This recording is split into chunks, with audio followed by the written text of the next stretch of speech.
I remember being woken to him, first of all, asking me for money.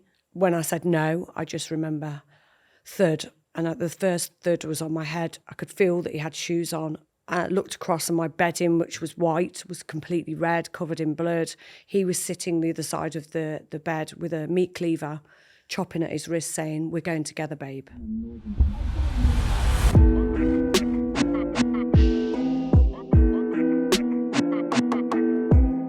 So I grew up with my father. I lost my mum when I was 6 years old. She died of cancer. And so I was raised by my dad, and I ended up with a step family from the age of around 8, 9. I mean, I left home quite young. I left home at 17 and became very independent very young, and then had various relationships. So, I mean, we talk about the abuser, it's just the attacker and the attack that we're here to talk about today. But actually, there were other relationships that were problematic. It was only kind of like when I got to that one, that was the turning point. Well, I almost died, so of course it was. But, I've been in long-term relationships which were fine and ended normally. But the relationship that I had previous to the guy who almost killed me, Jason Smith, that was also a bad relationship, and it's the father of my daughter. So there has been difficulties, but I don't think if you speak to any woman on the street, we've all got stories to tell, so I'm not unique.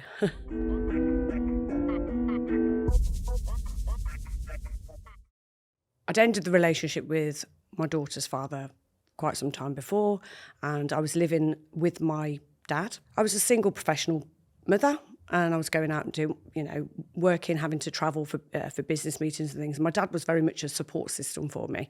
I met Smith chatting on Facebook, actually. And I used to use Facebook for like marketing purposes. I used to have a shop in the town where I lived. And so he happened to be on my friends list. I don't know how he got there, probably from me like adding people, trying to promote the shop, etc. Anyway, we started chatting on Facebook. And so it was very easy. And then looking at his profile, he was a single dad. I was a single mom. He also, we had quite a bit in common because he used to sell cars. I used to sell cars. So we kind of had a lot to talk about. So it kind of evolved from there to the point where he'd asked me out for a date. And then we went to my local pub.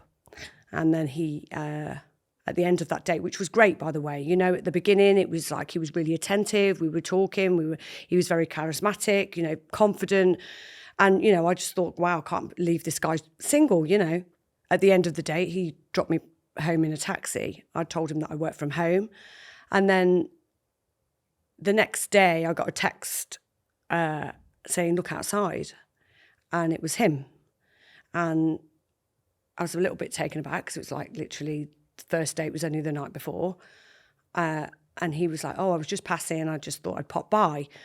And I kind of was a little bit uncomfortable with it. But then my dad kind of walked out to the garden and I was like, "Well, get back in, Dad." And he was like, "Oh, is that the guy that you went on a date with?" I said, "Yeah." He said, "Oh, well, he's keen." And it was kind of laughed off, as if it was some sort of flattery.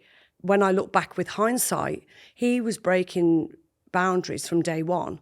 Even to the point where when we were chatting online on Facebook, there was a new function that they'd introduced where you could call somebody and they defaulted it to be switched on. And I remember one day my laptop was open on the kitchen side and it started ringing. I thought, what's going on? And it was him. So, these kind of breaking down my boundaries, seeing what he could get away with very early on, that was already happening at the start.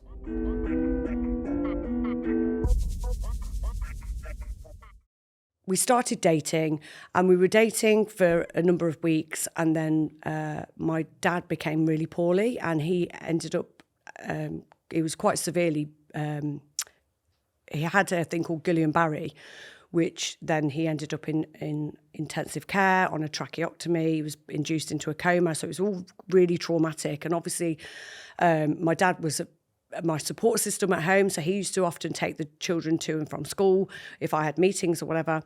And then I obviously spoke to Jason about this, and we discussed it, and he said, look, you know, I can help you. Let me help you. Let me help with the children. My work's flexible. And, you know, even my friends were saying, God, it's, you know, it's amazing. It's like he's your savior. You know, he's actually being able to take the kids, and God, what would you have done without him? So very much like feeding into that kind of narrative that he was saving me. You know, even then there was certain kind of, there was a gut feeling that actually this is a bit too much. But because of what was going on with my dad, and, you know, my children were so young, you know, I was having to deal with working full time, being the, you know, looking after the house, dealing with dad in hospital, dealing with young children. So it was a lot.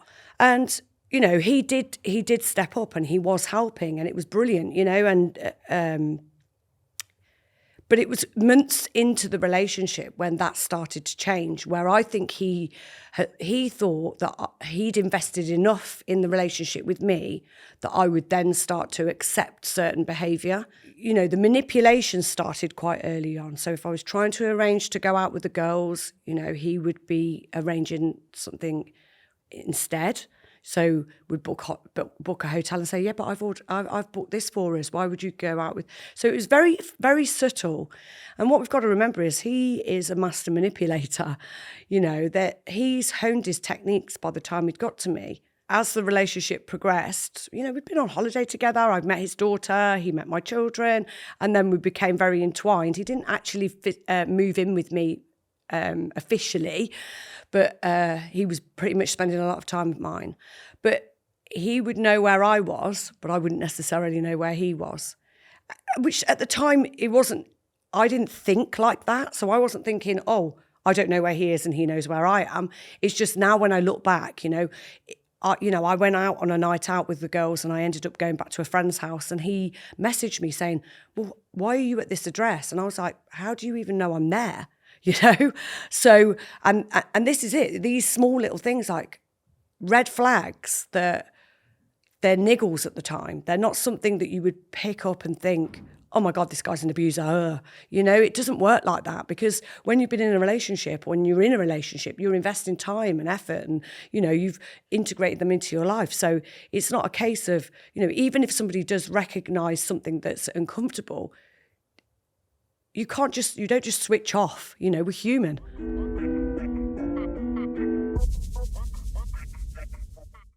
So we're talking like 8-9 months into the relationship, and all of the things that he used to kind of manipulate me and get me control what was going on with what was going on in my life. So in terms of picking up the children, you know, being really helpful, all of that was then starting to shed away. So he was stopping to do those things. The things that he was able to do and wanted to do at the beginning was then all too difficult, which was then, of course, creating more problems for me, because then it was like, how do I then conduct my life if I can't get somebody to look after the children? So I'm a resourceful person. You know, I ended up getting a childminder and sorting things out. But this, you know, all of this, it was always as if I was fighting against this kind of manipulative behaviour.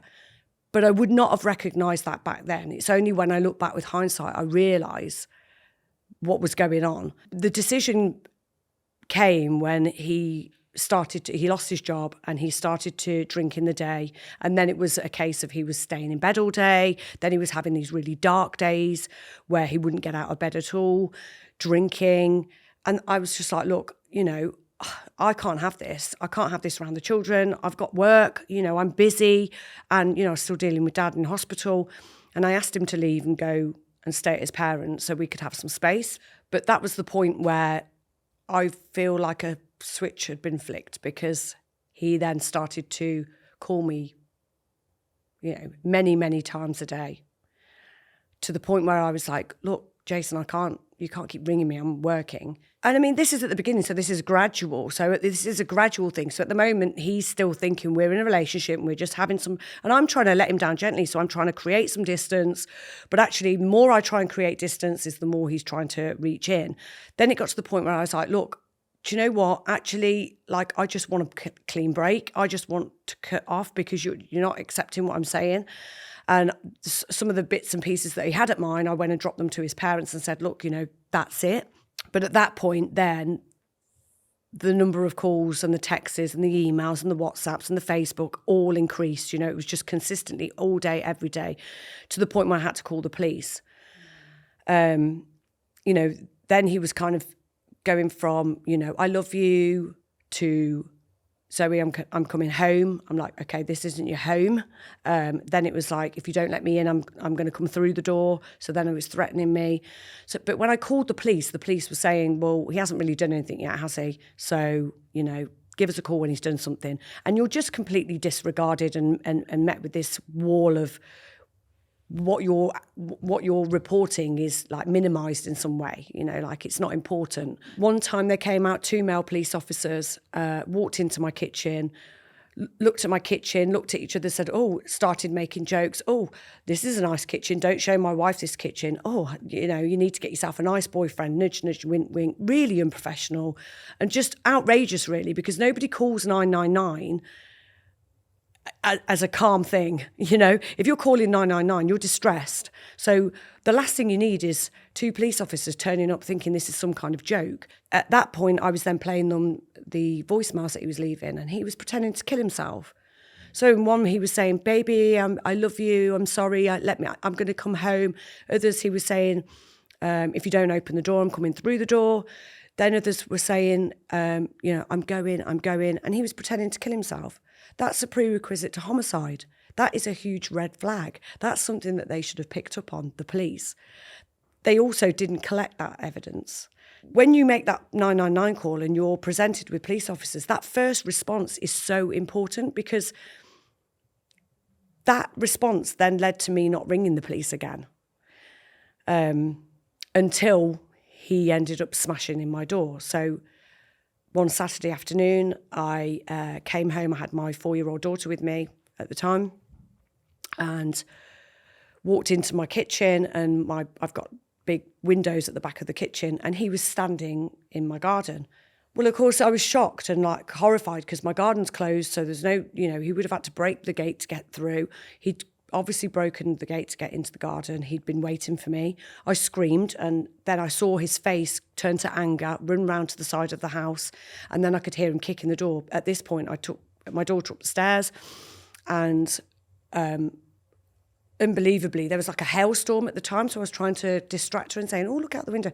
All the while I was on 999, calling the police again, saying, he's here, he's now smashing the door in, please send somebody now, he's coming through the door. And I was like, he's in the house. I could hear him coming up the stairs.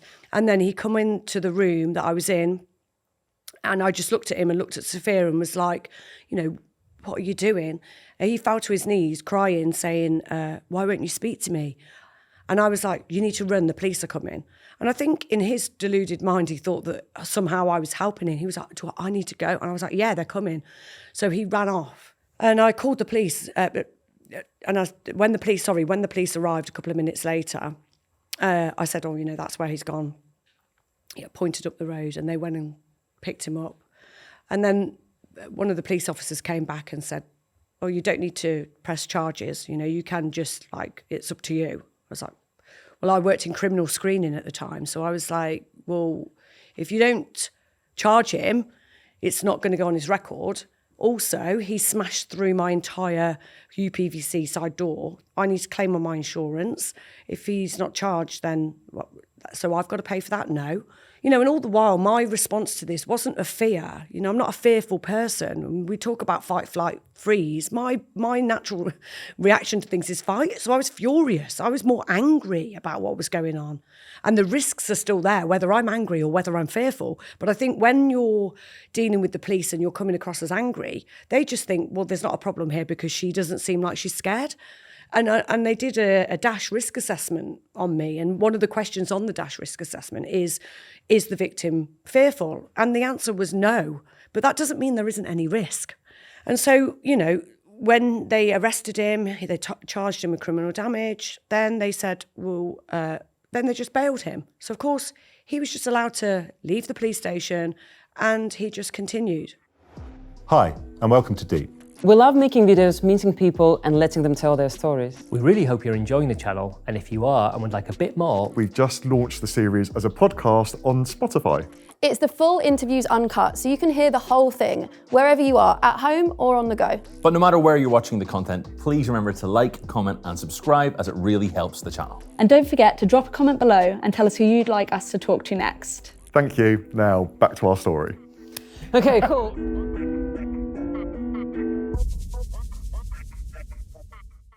So it was at that point that I thought, I'm going to have to go and meet him and talk sense into him and try and reason with his better side. I don't know. You know, my hands were tied at this point. So I took a call from him. I said, you know, let's meet. Let's go meet in a local bar. And I knew that it'd be busy. I know people in there. And then he was saying, look, I'm going to sort myself out. I know what, I've been terrible lately. I'm really sorry. And oh my God, I can't believe what I've done to my door. I'll get my dad to fix it. His dad is a builder. People kept coming over to the table because I knew people in there. And he was like, we're not getting any privacy here. Can we please go back to yours? I just want to show you these emails that I've got, this new job that I've got set up, lined up.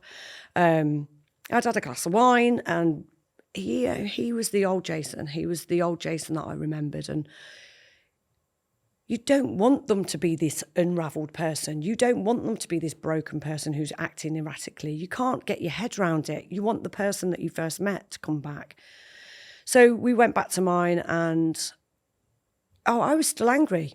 And, we were stood in my kitchen and I was angry with him. And I was saying to him, I'm embarrassed. You've smashed in my door. I've got boards at my door. I mean, how do you expect me to even get over this? I'm furious, to be honest with you. I'm not, and we can't just get back together. That doesn't work like that.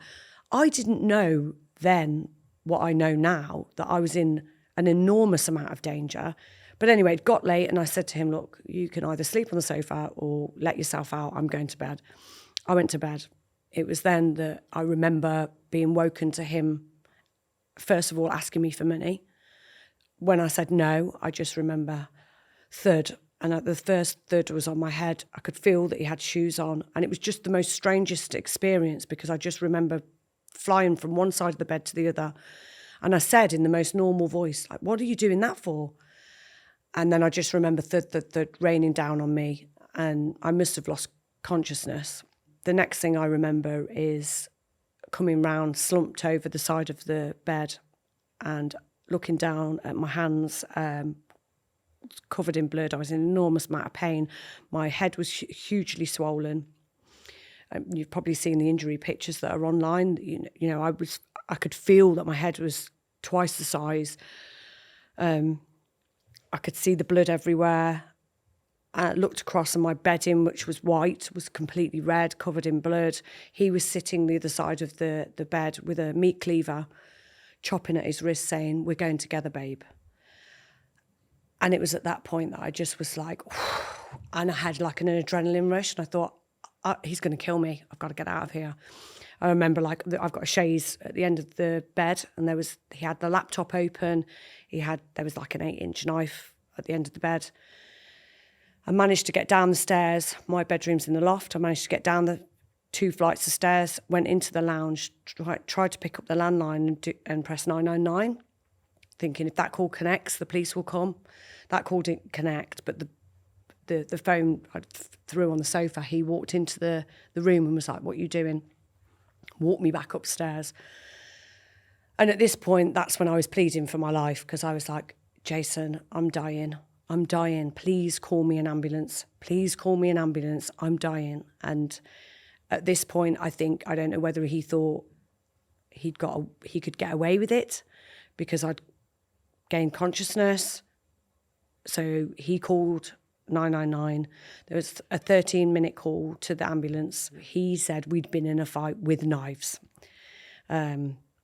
indicating that we both had knives, which is outrageous. I mean, I had so many injuries.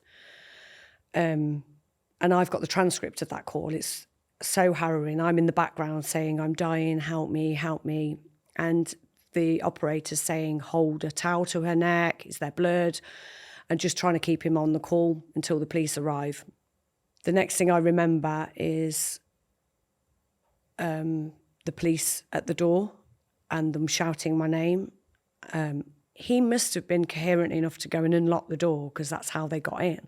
But yet he was then lying on the kitchen floor with his eyes rolling in his head.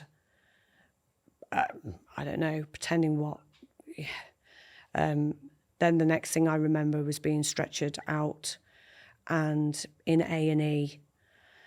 And I remember hearing him shouting in A&E. So they'd took me to the same hospital and he was in the next bay, which is just unbelievable, really. And these are the things that, as a victim, that you have to deal with. You know, there's no thought to, clearly I was the victim. You know, he had superficial wounds to his wrists. My injuries, I had a bleed on the brain, cracked eye socket, broken nose. My head was hugely swollen. I had lacerations to my chin, torso, broken right arm, stab wound to the back of my left hand, which bruised the palm of my hand, so the knife almost went through. And I'd lost about 2 pints of blood. So, you know, I'm lucky to be alive.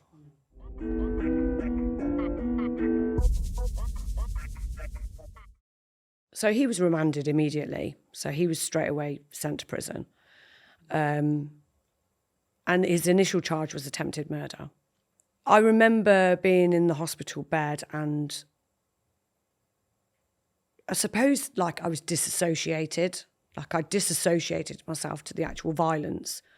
But it's also disbelief, like, wow, like how did I not recognise that he was this violent person? Like, but my disbelief was more so not about inwardly looking. It was like, what's wrong with him?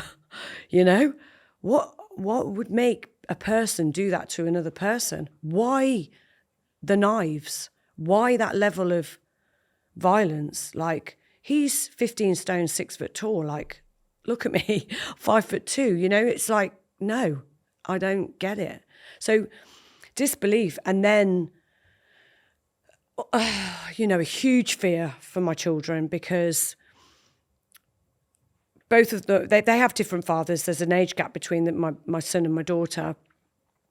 But my daughter's father was also abusive and, you know, I'd had police involvement there, but it was no way to the level of violence that Jason was at. But then that gave him then an opportunity to resurrect his abuse and then blame me for the violence that I received. And that's pretty much how society then treats you as a victim of domestic abuse. It's as if, well, what did you do to deserve that? You know, I remember when the first story went in the press and it was like, it was shared about 7,000 times. It was like, it went viral and it was like global, all people all over the world like contacting me. Most were great, but then lots of men saying, well, I wonder what she did to deserve that. But isn't it interesting how you need to do something to deserve that level of violence, but what does deserve that level of violence? It's crazy. Like, what mentality is it that you would ask that, even ask that question? I didn't look in the mirror for about 2 weeks because I just didn't want to see my face. It was like awful. And I remember friends visiting me in the hospital and I was repeating myself because of the bleed on the brain. I was repeating myself. And then I could tell by their face, they were doing like sideward glances at each other. And I said, I've just said that, haven't I? And then I remember the surgeon coming around and saying, you know, we need to take your bandage off your left hand.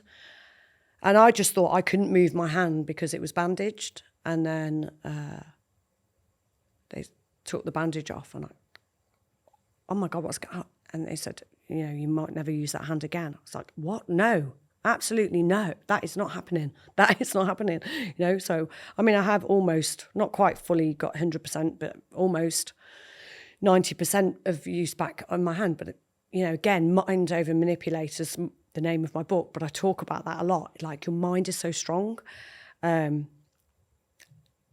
the anger that I felt throughout all of it, the run up, afterwards, even in hospital, I channeled that to them come out the other side.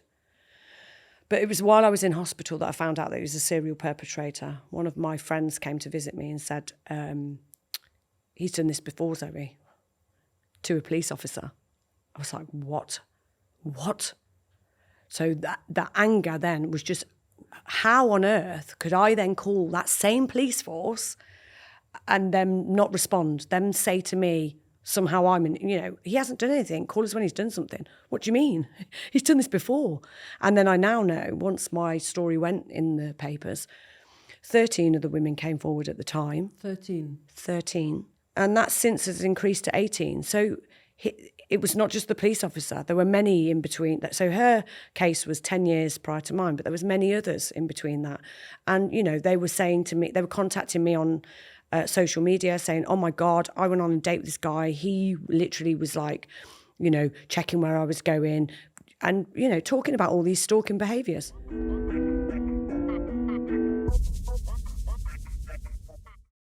There was 2 female CID officers that came to see me at the hospital, and they said, we're going to reduce the charge to GBH Section 18. It still carries the same, it can carry life.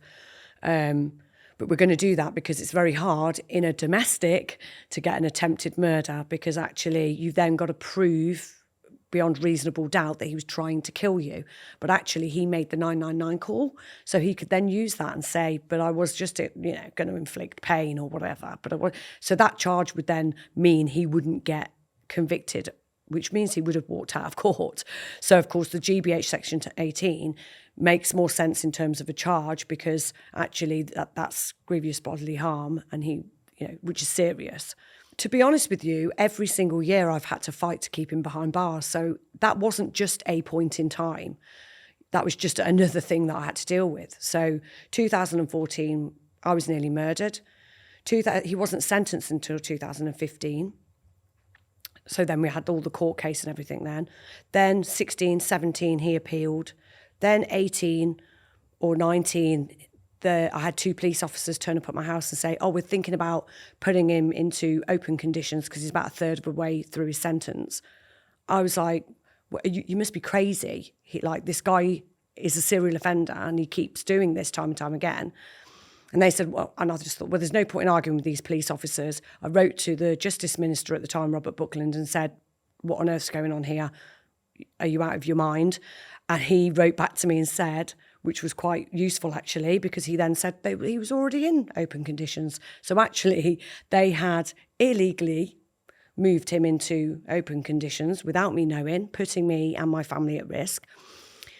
Because my story went in the press, because there's been a lot of kind of media and public interest in my case, I've got a good group of people around me, and I've got a legal team that then said, whoa, hold on a second, this is, we need to get him moved back to closed conditions because this is crazy. You can't just do that. So we then created a judicial review where you're going to take them to court for a breach of process. They then it didn't even get to that. They just moved him straight back to closed conditions.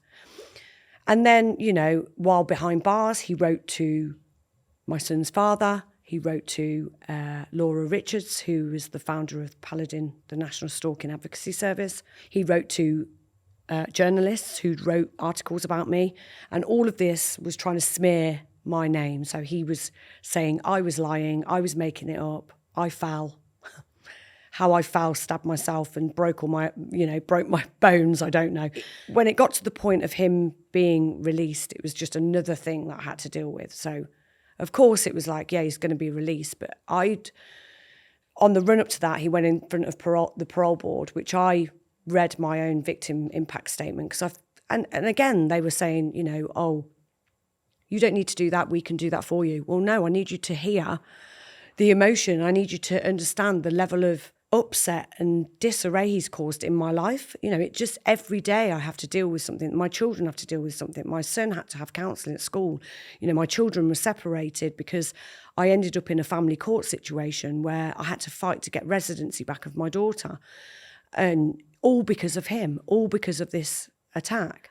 And even from behind bars, he was still contacting me. So when he was on remand, he then called me saying, one Saturday afternoon, I had a unknown number call my mobile and I answered it. And he was like, hey, baby, it's me. And actually, when I reported it to the police, they then said, oh, but he's already in the justice system, so what do you expect us to do? Huh? It's witness intimidation. Why am I telling you what the law is? Isn't this your job? So anyway, I ended up making 2 statements. But this is what I mean. I was constantly having to fight the system. Now, look, I know that and like I said at the beginning, fight, flight, freeze, I'm challenge everything. Not all victims are like me. Many are broken, and having to deal with a system that is just constantly weighted against you as the victim, it's outrageous, to be honest with you. It's disgusting. It's re-traumatising, and it has to change. It's not fair. How is the perpetrator allowed to just sit pretty in their little cell, getting their 3 meals a day, getting their free legal advice on how to get away with stuff, and yet the victim is just re-traumatised over and over and over again. Not only was I having to deal with CID, who were wanting me to be this broken victim, come across as a victim because that looks better in court. Then when I'm going to family court fighting for custody of my daughter, I then have to come across as a strong, stoic person who can deal with things. It's how many hats do you want me to wear? And this is the level of pressure that we're putting on victims. It's not right.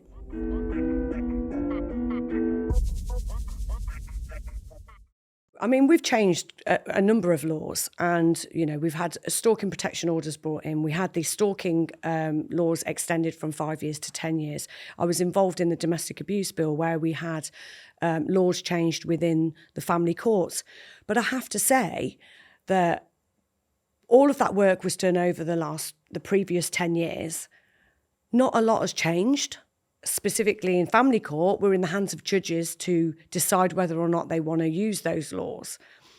We have the domestic abuse bill, but you're at the hands of police officers that have got a biased view of women, and there's even reports that half the police force, male police force, are perpetrators because they've been charged with some sort of domestic abuse, yet we're sending these people out to attend 999 calls where there's domestic abuse. It's just bonkers. So the injustice of it, I can't stand injustice. And so that's what compelled me to make a difference, to fight to have these changes. And, long nights, early mornings, going on to TV shows, talking about my story, still doing it today. That's why I'm here talking to you. We have to continue the conversation. We have to keep talking about the failures. And there's so much in my case, there's so many failures that happened, and I'm not unique.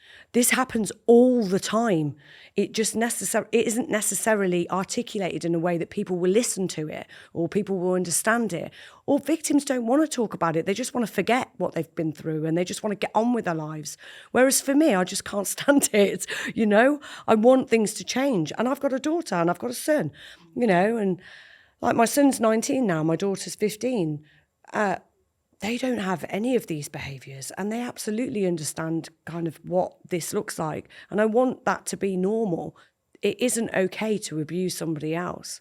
And what is going on in their world, in the perpetrator's world, to make them think it's okay. And something that I've campaigned for over the last 10 years is for serial abusers of domestic abuse and stalking, serial perpetrators of domestic abuse and stalking, to be put on a register like sex offenders, so that then they can be proactively tracked and monitored. So then the police are looking at the perpetrator. The lens is at the perpetrator, not the victim. Because a lot of the things that we've changed over the years have just, in my eyes, have been sticking plasters.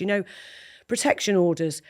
Look, we're asking for somebody that's unreasonable to behave with a reasonable request. Stop contacting your victim because you're going to have this order slapped on you. They don't care. They don't care about a piece of paper. For me, having a register, having that joined up working, having a database that other services across the justice system can access the relevant information at the right time, and I always say right data, right time, then that will save lives.